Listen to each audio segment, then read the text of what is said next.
Thank you. I've missed everybody. I've missed two satsangs, one for the patrons, and last week there was a weird thing going on with this Zoom thing last week, so I missed that. But yes, I'm definitely much better. Very happy to be doing this. I've missed this. This is very much my kind of recharge and nourish time together, so happy to be here. Thank you for asking. You're welcome. All right, I'm going to go ahead. Let's see, everybody's muted. And once I open this up for comments or questions, if you feel like asking them, feel free to unmute yourself one at a time and then mute again.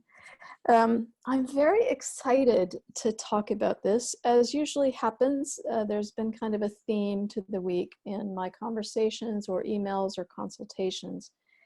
And this week it was very much, it already has been very much about the mind chatter and how there is just something that feels like it can't let go. That there's this constant battle with the chatter of the mind again and again and again. And then of course, a level of judgment in that and frustration in that and depression in that, a lot of the issues with depression. And then the mind talk about all of those things, about the depression, about the confusion, about the judgment, and all. It's just this vicious cycle, keep going and going and going with the mind. So so I want to talk tonight. I'm so excited because in the middle of the night I had something kind of pop up about a way to talk about it. I haven't talked about this, what I'm getting ready to say, in this way, so I have no idea how it's going to go, but we're going to see what happens. I want to take us back. I am not one to talk about an issue just sort of jumping in midstream, because context is always important. If we can't remember what we are to begin with, then we're sort of jumping in the middle of the issue without really addressing the core and coming back to that foundation of information and understanding. So I'm going to take us back to remember the core of what we are. We're going to start there. So, as I've said many, many times, that from which all of life springs forth, our own beginnings, any existence beginnings. Before there is something, there is nothing. And in that nothing state, in that primordial state of being, there is simply pure awareness. There's not something that is aware. There is simply pure awareness. Awareness is the thing. And all of this awareness has an innate impulse that drives its existence. We can call that the will of God, a divine intention, whatever we want to call it. There is an innate impulse that drives existence. And that is, this cherishing awareness seeks to be aware of and cherish all there is to be aware of and cherish. God, if you will, seeks only to know itself. It seeks to be all that it is, period. Which means there's just a constant exploration of the potential for awareness, everything that we can be aware of. This is the innate impulse of God, cherishing awareness, which means that is our divine nature. That is what is flowing within us, giving us life experience. Now, how does awareness have anything to be aware of? Awareness creates entirely through movement. Everything we all recognize, we live in a dynamic, energy-driven world in which everything is constantly moving and vibrating, and all of that from the divine perspective. Every speck of that movement is simply divine love being aware of and cherishing itself. or God, being aware of and cherishing itself. That movement that is creating life, there is a focus of awareness and an intention of awareness that creates a reflective reality. All of this movement in the primordial state is reflective. So as things move, it creates a reflective reality that we can then perceive because we are aware. So this mechanism of creation is the focus of our awareness, our intention of awareness, and then our reaction to whatever we're perceiving. So the mechanism of creation is focus, intention, and reaction. That creates the next thing we're aware of, the next focus, all of this sort of stuff.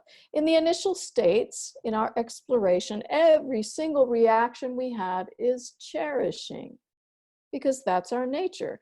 We have an awareness of ourselves, and we cherish our awareness of ourselves in this way. Right? So there is this constant cycle of creating through cherishing awareness. There is a perception of these reflections, and then there's a reaction in this. So there's the perceiving, the reflections that are being perceived, and the awareness of all that's happening and a reaction to it. This is how it's all happening at the fundamental divine level. From that divine perspective, all of life, all of movement, all of this creation and reaction is entirely equal. Every speck of it is equal in every standard, because awareness itself can't judge. There's no such thing as right or wrong, good or bad awareness. It's just aware. It's a thing that's aware of the conceptual imagined idea that we can possibly judge what we're aware of as better or worse, good or bad. But awareness is the thing that's aware of that concept.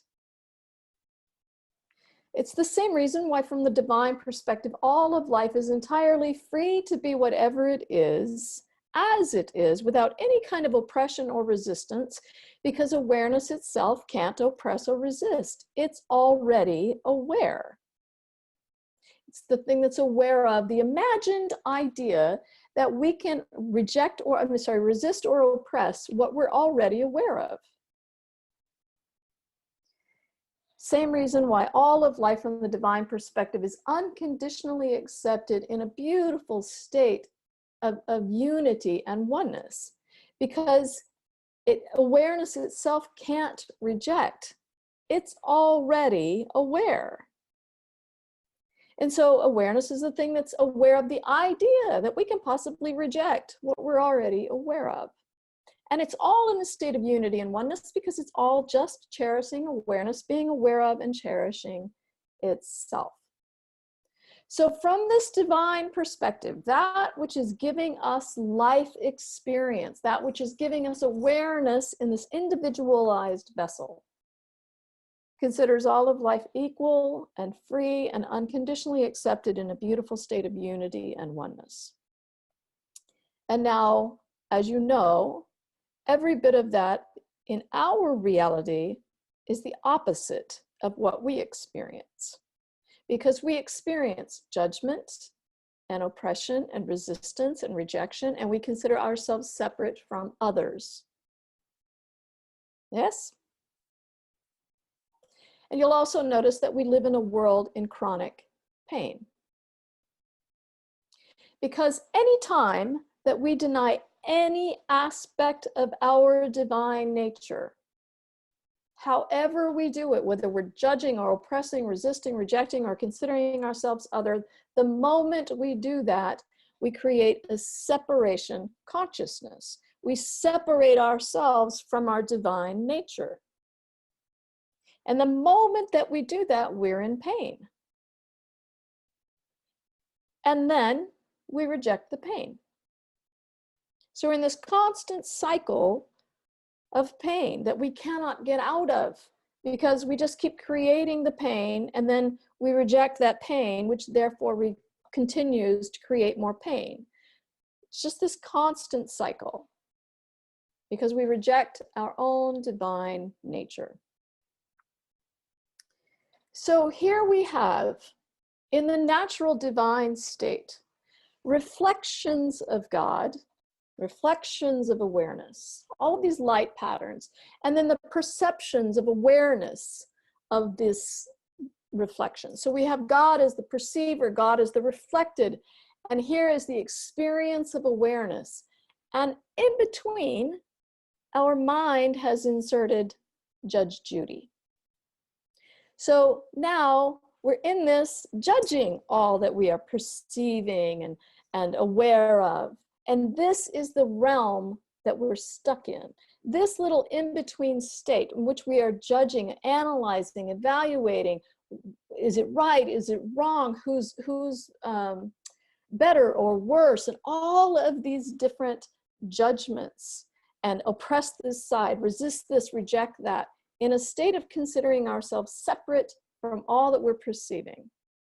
We're stuck in the Judge Judy realm. You can see how it's all not real. Everything in this the difference between the reflection and the perception, everything in that state is made up. And that mind that created this in-between stage of judging and oppressing and resisting and rejecting and considering ourselves separate is wrapped up in an intention to protect all of this, protect itself in this realm. So it's protecting something that doesn't exist. Our mind is constantly in this track of working to stay okay in a realm in which it does not feel okay. You see, we're stuck in this cycle. This is where all of the thoughts are just grooved in all of these old patterns. They're just in this groove. And this is the realm, this Judge Judy realm, is the realm of doing. We must do to be okay. We must control our circumstances, and that's an action. Everything that we're judging and rejecting and resisting, everything is an action, an imposed idea about what's happening. This is all about life. It is not life itself. It is about life. What about it? Is it good? Is it bad? Is it right? Is it wrong? Does it need to be better? Am I okay in this? What about it? You see, that's so far beyond just reflection and perception and the awareness of all of this. At the most fundamental level, this is all that is happening in the God state. This is all that is giving us life experience, is this perception of reflections and the awe and the cherishing of all that's going on. And we are stuck in this middle part in which we've imposed something about awareness ideologically. It doesn't exist. It's made up. It's all made up. There's a great line from the book, The Afterlife of Billy Fingers, in which Billy Fingers is talking to his sister from the afterlife and telling her all the ways that what is really happening in this world. And he has this line and he says, humans just make shit up and then they believe it.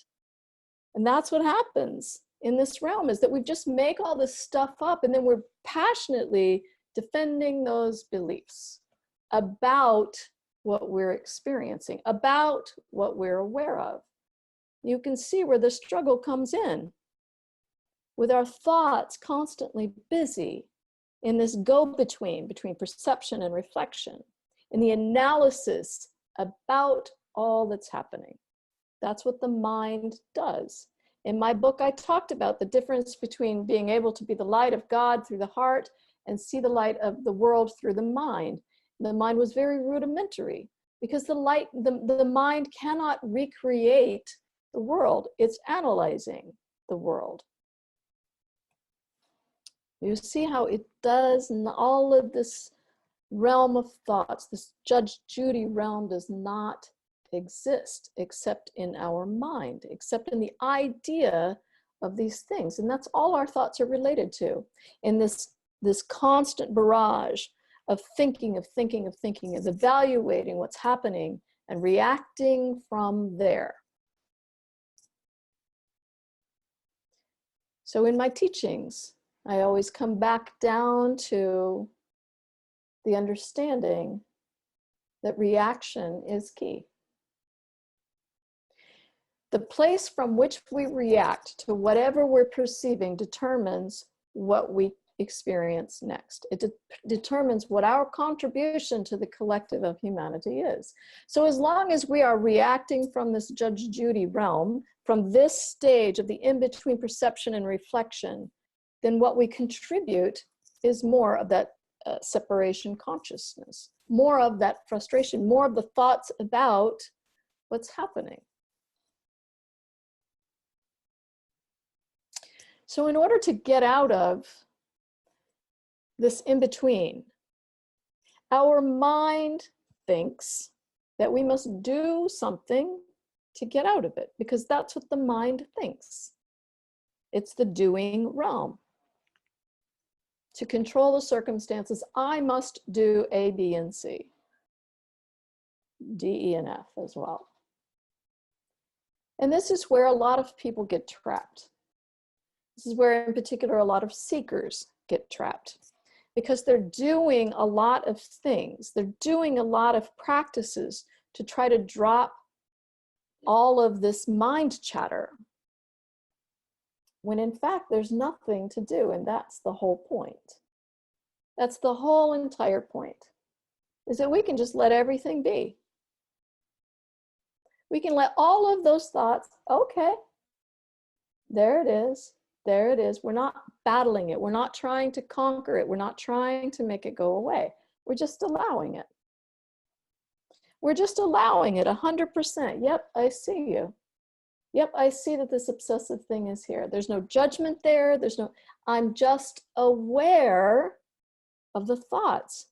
And the more we have that perspective of simply being aware of our thoughts and just letting them go, there's nothing then for those thoughts to magnetize back into that groove in our mind. So we begin to develop a much more compassionate view of all that's going on, the more we can just allow ourselves to be with those thoughts. We're not indulging our thoughts, we're just embracing them. Yes, there it is. Yes, there it is. I don't have to follow the thread. I don't have to take that thought by the hand and see where it takes me. I just allow it to be. Yes, I see you. Yes, I see you. And the more we can do that, the more we begin to realize so deeply, compassionately, how exhausted our mind is. How much burden our mind has been carrying and trying to be okay in a world that doesn't make sense. Trying to get fully grounded in a world that doesn't exist, in the ideological state that's not really here. All of these eons of effort trying to make us safe in that world. So the more we just become aware of our thoughts, the more that growing compassion just keeps on and keeps on embracing it and embracing it and embracing it. And the more that this awareness from the compassionate standpoint just embraces what we're aware of in our thoughts, the more our mind relaxes. The more our mind begins to let go, the more our mind begins to rest, the more our thoughts begin to subside, the more aware we become, the more uniting with what we are aware of we become. When we're aware of these reflections of light in our world, we begin to unite with them, and we begin to cherish more and more and more of what we're aware of, because now that becomes our perspective. The perspective of cherishing awareness. And part of what we're cherishing is how convoluted all of this has been in trying to work the world through the mind. And when we have that kind of perspective, the compassion is so profoundly deep within us for the burden that our mind has been carrying. And when we begin to feel compassion for that burden, that's when the stage at which we are beginning to allow all of that pain that we've been trying to reject by controlling through the mind. With every little step, the more of that pain, the more of that old ancient pain that started this whole ball in motion, the more that that pain comes in, comes home, the quieter our mind gets. There's less for it to do, less for it to do, less for it to do. So it all comes back down into the being state. I want to be all that I am. There's nothing in that comment. There's nothing in that original statement of being. I am goodness, and I want to be all that I am. There's not a speck of that that says I want to evaluate everything. I want to figure out if it's okay, or right, or wrong, or better, or worse. I want to try to make it go away. I want to try to reject it or resist it. There's not a single bit of that in that original comment. We seek to be all of the godness that we are. And the more that we can get out of the Judge Judy interaction with being aware of all that's happening, the more we become aware of all that we are. Of all that we are, including that which is capable of imagining the aboutness of what we're experiencing. But we're just aware of that. We're not identified as that. You can see the difference. So when we go back and we remember deep within us, in that ancient recognition within, that we ourselves are cherishing awareness. That's what's giving us life experience. We are this lens of awareness that is perceiving these reflections of light and having an experience that we are aware of, and then having a reaction to that. When we can remember that stage, we can realize the burden of creating an overlay onto that of judgment, of oppression and resistance and rejection, and considering ourselves other. We can see how we reject our own nature the moment we do that and create a separation consciousness, in which then the mind must do something to feel okay. That's always been its purpose, is to do to be okay, in its innocence to protect us. When we take away that imagined ideological state, we're back in unit of consciousness. We're back in our natural state of being aware of all that we are.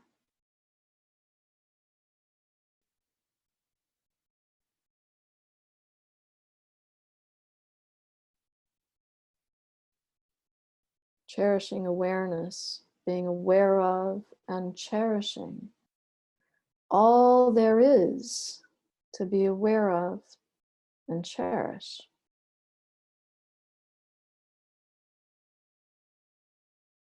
This is that unit of consciousness. This is that state of wonder and awe and fascination and being in love with all that's going on in the world, being in love with ourselves, and the reflection of this godness being recognized in this world.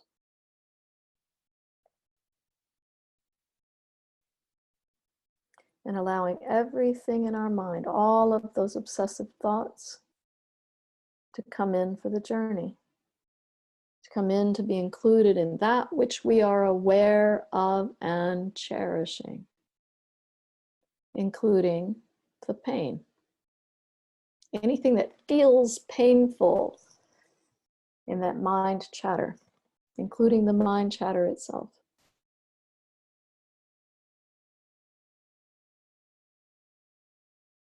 There is no more to do. It's the ultimate state of surrender.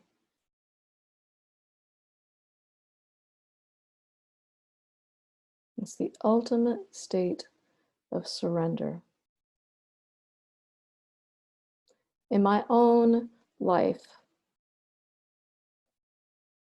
a little more than 8 years ago, in my own frustration with being unable to figure it out, what should I do? I could not figure out what to do, how to fix this. I couldn't figure out anything.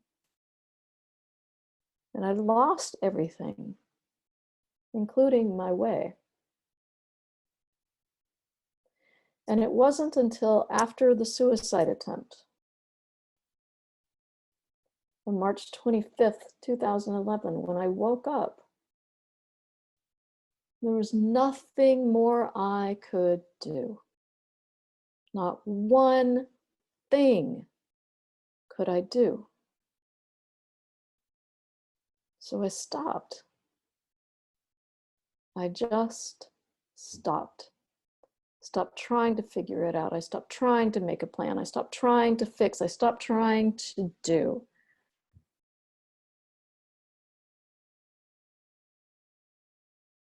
I just was.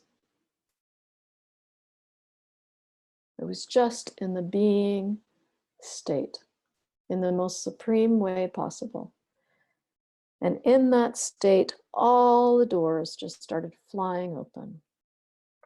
And the journey became so much more fantastic than I could have ever imagined, because it's beyond imagination. It is a divine flow. And every speck of this journey since then is because of that surrender. Every word that I'm able to speak is because of that surrender. Every bit of wisdom that I'm able to hold, that I'm able to allow to come through, is because of that moment of surrender.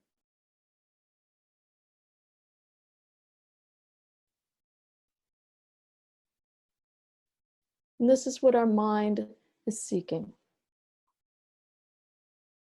It's exhausted. It wants to put down the burden, and it does not know how.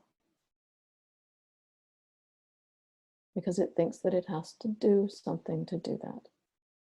So what we can offer our very exhausted, innocent, protective mind is the place to simply be. It doesn't have to work to let go of all of its thought. Let it be. So I have this thought, okay. So I have this thought, okay.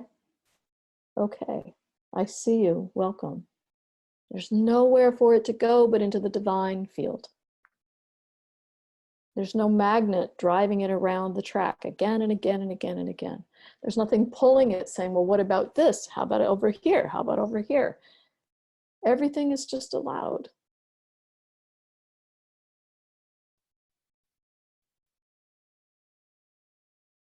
The work stops right where the being begins.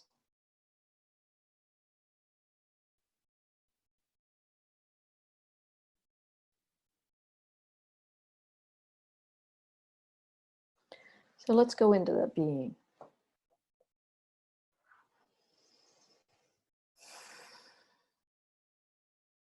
Let's go into this being aware state. Resting our eyes, aware of everything that we can hear, everything we can feel,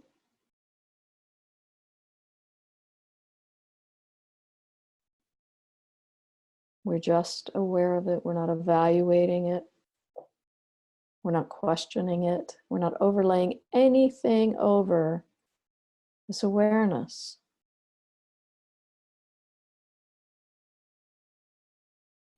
And just allow all of that awareness to come inward. As you breathe in, feel it soaking in through the skin. As you breathe out, feel it coursing through your body.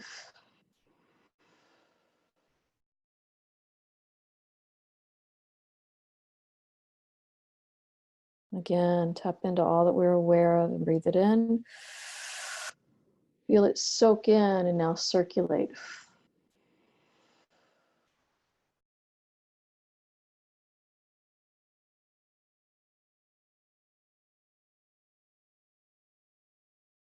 Let all of your being rest in this awareness.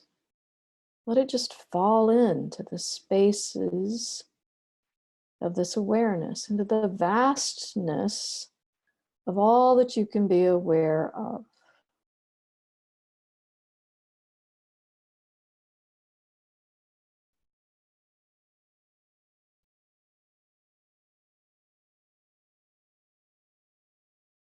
Whatever it is welcome. It is welcome. It is welcome. This is home.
from the deep states of awareness, we can really rest in that space. The moment that a thought drifts in, you can see its purpose. You can see it trying to figure it out, to ask a question. It must do. You can see immediately what its purpose is. And from that awareness state, as you watch the drift, it's fascinating. It's fascinating to see all this time how much the mind has tried so hard to do.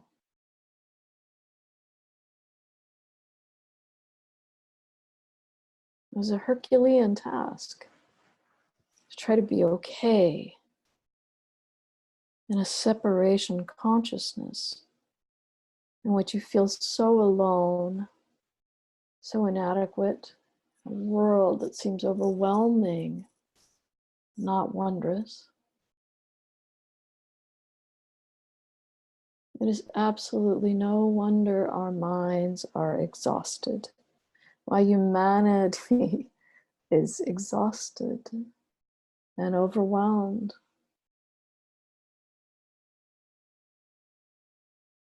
This is such an incredible time of recognizing what we've been doing and what we are.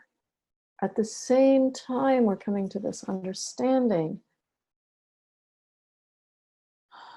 And as we understand more and more of what we are, we have much more compassion about what we've been doing. And then we can understand how to be self-compassionate, especially as it relates to our thoughts. Appreciating all that our mind has been doing, and now just allowing our mind to come back home. To be much more grateful and appreciative rather than constantly making our mind the enemy. Our mind has never been the enemy. On the contrary, the mind is the thing that's been trying so hard to protect.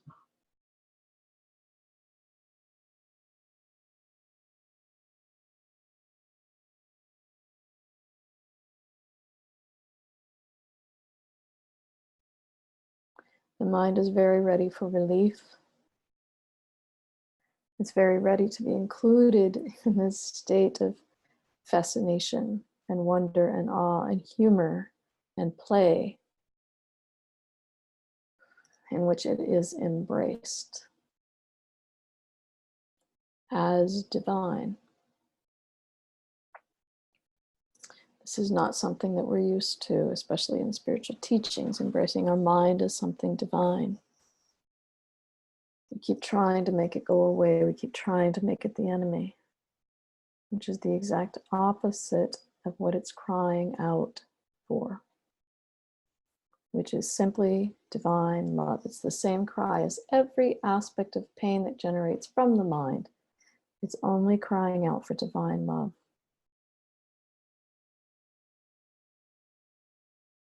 And that is what we are.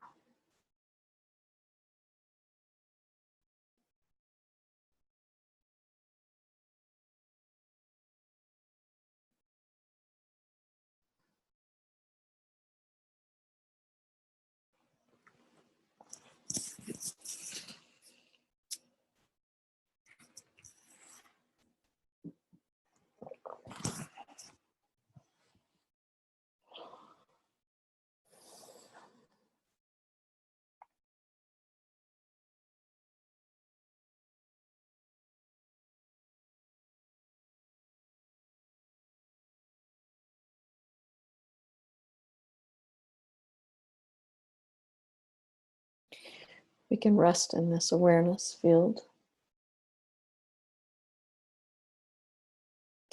If you feel like making a comment or asking a question, feel free, but also don't feel like you need to.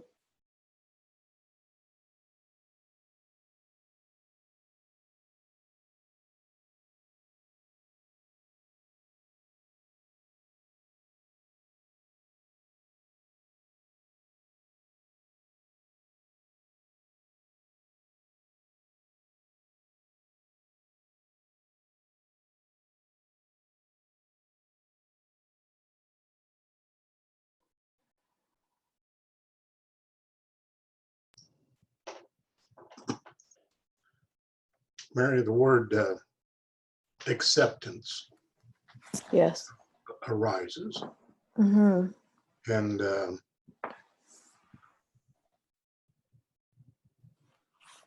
it's a very powerful word. Mm-hmm.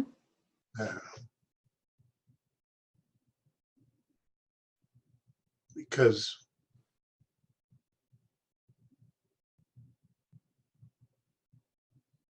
that acceptance releases all the guilt I want to carry for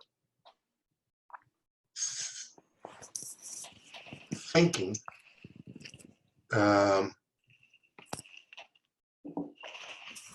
thinking I did something wrong.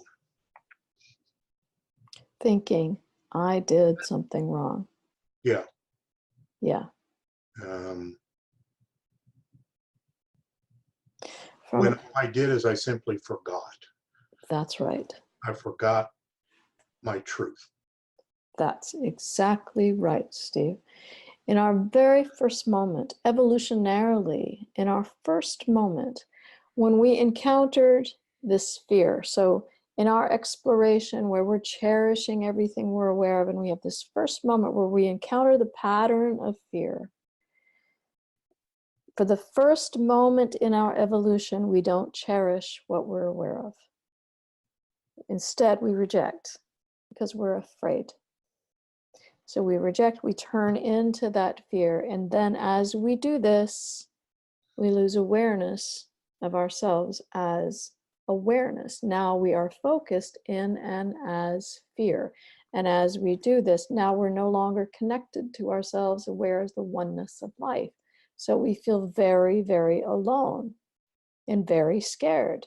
And so everything just snowballs from here, including our sense of unworthiness or our sense of guilt or whatever, that what did I do that I'm no longer part of this, right? Or that I cannot, even in that, we don't actually know that there is this other thing to be a part of. So we just constantly are in this searching for a place to belong, a place to feel okay. And we can never be okay in this. And so in our, in the spiritual life, when we've had God as this judging sort of entity in which we feel like we have to earn our way into heaven or to salvation or all these other things, it's just more indoctrination into our mind that we have to do something. We did something wrong. And so we have to correct our mistake. We have to do something to get back into the good graces of God. We also, by the way, perceive God as separate from us. And so all of these machinations are just total conditioning in the mind of all of these ways that we feel guilty, that we feel like we've done something wrong, when all we did was forget. We had no way of remembering in that moment because we're so focused internally into the pattern of fear. That's the foundation of the whole mind exploration in this way. And so we've been completely blinded to that. Whose fault is it that we're blind? Nobody's. There was no fault. This is what happened when we turn inward. It's such a relief. Again, it's such a relief on the mind. And I talk all the time about the innocence of the mind, that the original intention was innocent. It meant to just protect us. That's all. Its focus was on fear, with the intention to protect. And therefore, the reaction to everything is according to that. Am I safe? Am I not safe? Set up the whole paradigm for us in total innocence. And then all that we created in our cycle of self-rejection just kept telling us that we're not okay. We're not enough. We're not good enough. We did something wrong. We're not home. We're not there yet. We're not there yet. We're not good enough yet. It's such a long, long, long, long cycle that we're now realizing we can stop. We can rest. Our mind can relax. So everything, in the acceptance of everything, including my guilt, including the blame, including my sense of inadequacy, including my forgetting, everything. We're simply aware of it. I'm aware of this experience of guilt. I'm aware of this experience of forgetting. I'm aware of all of these machinations of good and bad and all of these, the eons of suffering in that way. I'm simply aware it's neither good nor bad. These are the reflections that I'm aware of. Even when you come down to it, even acceptance is something that we do, right? It is, I have this understanding of this and I will accept it. At the most fundamental level, that too is an action. It's something that we do with our mind. But it is at least an action that leads us into the state of being. We accept all of this to be as it is. You can also just transcend the need to accept and just simply be. Allow, accept, those same kinds of concepts are the same kinds of things, but ultimately they do bring us down into the state of being. When you, as you said the word acceptance, I really felt the, and you said there's a lot of power in that. That's really so true. At the, you know, there was for a while, there was a bumper sticker that said tolerate or tolerance or something like that. And it had all the coexist signs and all. And I used to think that's such a funny term that we tolerate something, because there's a connotation of, I don't like you, but I'll, you know, whatever. And accept transcends that, you know, tolerance sort of thing, and into the fullness of whatever it is allowed, is accepted. So I agree 100%. It's very, very powerful. And all we did was forget.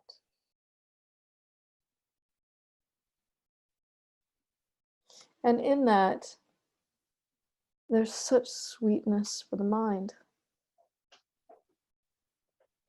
There's such sweet embrace of its innocence and compassion for all that it's been bearing in terms of the burden.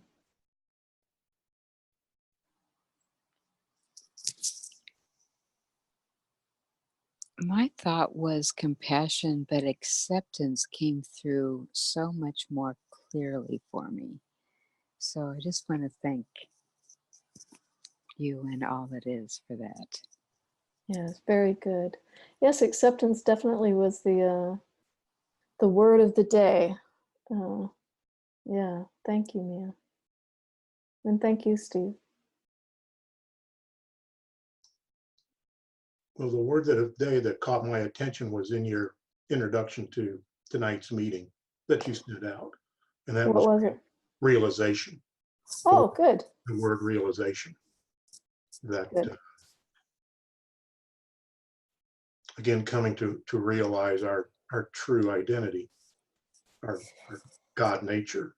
Yeah, and it's layered, right? Because as soon as we realize, as soon as we realize our true nature, and we begin to realize everything else through that lens, which means this ideology veil, which keeps us unaware of ourselves as the oneness of life, right? So the realization becomes just bigger and bigger and bigger through that single, the moment that we realize that we are awareness, then everything begins to unfold through that lens. We begin to realize ourselves more and more and more and more through that lens.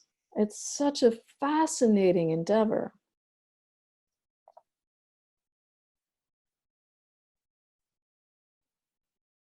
It's the journey without distance. The journey without distance. We're just exploring. We never left. We never left. As I've said many times, we're not journeying towards something. We're journeying within something that's already here. Yeah. Do we have any other comments or questions?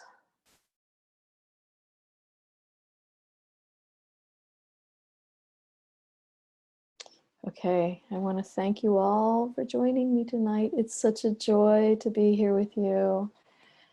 I love doing these. I really love this sense of connection and the kind of collective gathering. It's so nourishing for me, and I hope that it is for you. So I thank you for joining me.